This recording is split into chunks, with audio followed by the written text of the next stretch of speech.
সামগুৰি সমষ্টি উপনিৰ্বাচনত আমাৰ কংগ্ৰেছ দলৰ মনোনীত প্ৰাৰ্থী ছাত্ৰ নেতা তানজিল হুছেইনৰ আজি মনোনয়ন পত্ৰ দাখিলৰ এই শুভ মুহূৰ্তত সং দিবলৈ অহা আমাৰ বিধানসভাৰ দলপতি শ্ৰীযুত দেৱব্ৰত শইকীয়া ডাঙৰীয়া, আমাৰ নগাঁৱৰ মাননীয় সাংসদ শ্ৰীযুত প্ৰদ্যুৎ বৰদলৈ ডাঙৰীয়া, আমাৰ ধুবুৰীৰ মাননীয় সাংসদ শ্ৰীযুত ৰকিবুল হুছেইন ডাঙৰীয়া, আমাৰ ইয়াত গোটেই অসম বিধানসভাত আমাৰ দলৰ বিধায়কসকল বহি আছে, আমাৰ প্ৰাক্তন সভাপতি শ্ৰীযুত ৰিপুণ বৰা ডাঙৰীয়া আছে, আমাৰ নগাঁও জিলা কংগ্ৰেছৰ সভাপতি আছে, তানজিলৰ মাতৃ বহি আছে,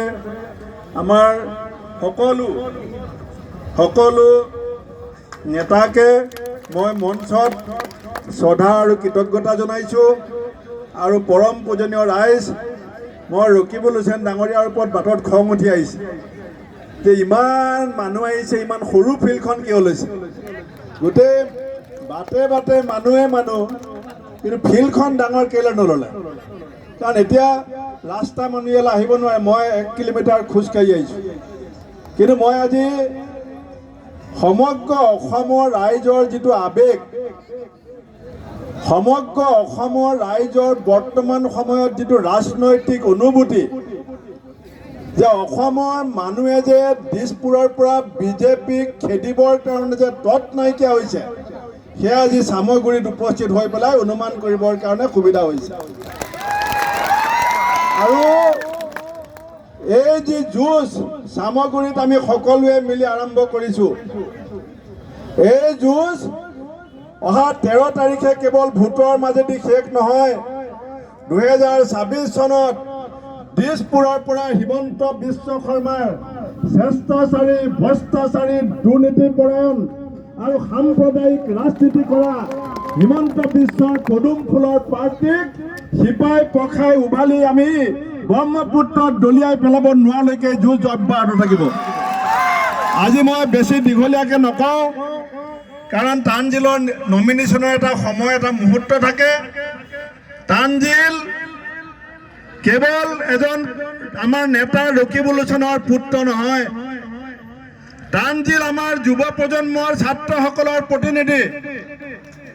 আৰু তানজিলৰ জয়ৰ মাজেদি আমি অসমৰ যুৱ প্ৰজন্মকো এটা বাৰ্তা দিব বিচাৰিছোঁ যে নিষ্ঠাৰে, সততাৰে কংগ্ৰেছৰ ৰাজনীতিত প্ৰত্যেকজন যুৱক যুৱতীৰ কাৰণেও ভৱিষ্যতৰ নেতৃত্ব লোৱাৰ এটা সুযোগ থাকিব। পৰম পূজনীয় চামগুৰিবাসী ৰাইজ, বিভিন্ন ধৰণে আপোনালোকক ভয় খুৱাবলৈ চেষ্টা কৰিব। আপোনালোকে কোনো কাৰণত বিচলিত নহ'ব। হিমন্ত বিশ্ব শৰ্মাই যদি ভয় কৰে, কেৱল ইলেকশ্যন হাৰিবলৈ ভয় কৰে। আৰু হিমন্ত বিশ্ব শৰ্মাৰ আজি তানজিলৰ নমিনেশ্যনত যিটো শোভাযাত্ৰা হ'ব, এই শোভাযাত্ৰা হোৱাৰ পিছত যেতিয়া তেওঁ ৰাতি টিভিত দেখিব, আজিৰ পৰা তেওঁৰ টোপনি ক্ষতি আৰম্ভ হ'ব। আজিৰ পৰা তেওঁৰ টোপনি ক্ষতি আৰম্ভ হ'ব। আৰু মানুহৰ যেতিয়া ভালকৈ টোপনি নাযায়, তেতিয়া দিনত তেওঁ যিকোনো বেয়া চিন্তা কৰিবলৈ আৰম্ভ কৰে। গতিকে সেইজন হিমন্ত বিশ্ব শৰ্মাক অসমৰ মানুহে আজি কিয় বেয়া পায়?